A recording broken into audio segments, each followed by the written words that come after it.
Daily Dems, doing the work, making noise, and fighting back, day 8. If you want to see day 7, check out Threads, Blue Sky, or Instagram. There is so much to cover today. Senator Brian Schatz of Hawaii will reject all unanimous consent agreements until USAID is back. There are a lot of things we don't hear about in the Senate because it's done unanimously in a 5-minute period. If it's objected to, they have to take the time for a voice vote. It's a time-wasting tactic. All the Democrats on the House Oversight Committee wrote a letter to the administration demanding that they get answers and information about the OPB takeover by the 18th.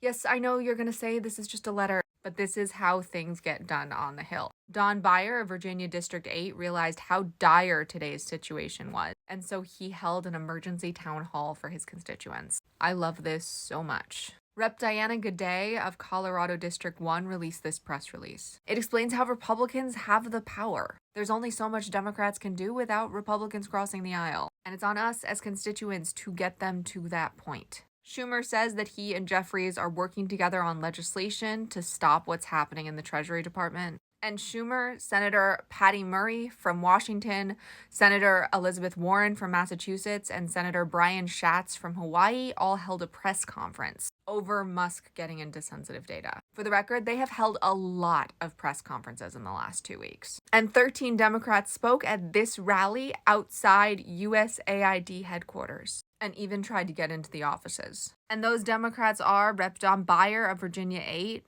Senator Chris Van Hollen of Maryland, Rep. Jerry Connolly of Virginia 11, Senator Brian Schatz of Hawaii, Rep. Jamie Raskin of Maryland 8, and Rep. Johnny O of Maryland 2, Senator Chris Murphy of Connecticut, Rep. Ilhan Omar of Minnesota 5, Rep. Jim McGovern of Massachusetts 2, Rep. Suhas Subrahmanyam of Virginia 10, Rep. Sarah Elfreth of Maryland 3, Rep. Eugene Vidman of Virginia 7, and Rep. Yasmin Ansari of Arizona 3. So if you think Democrats aren't doing anything, that's because you're not following them on social media. The media is not covering most of this. It is on us to make them go viral. Your voice is your superpower, but only when you use it.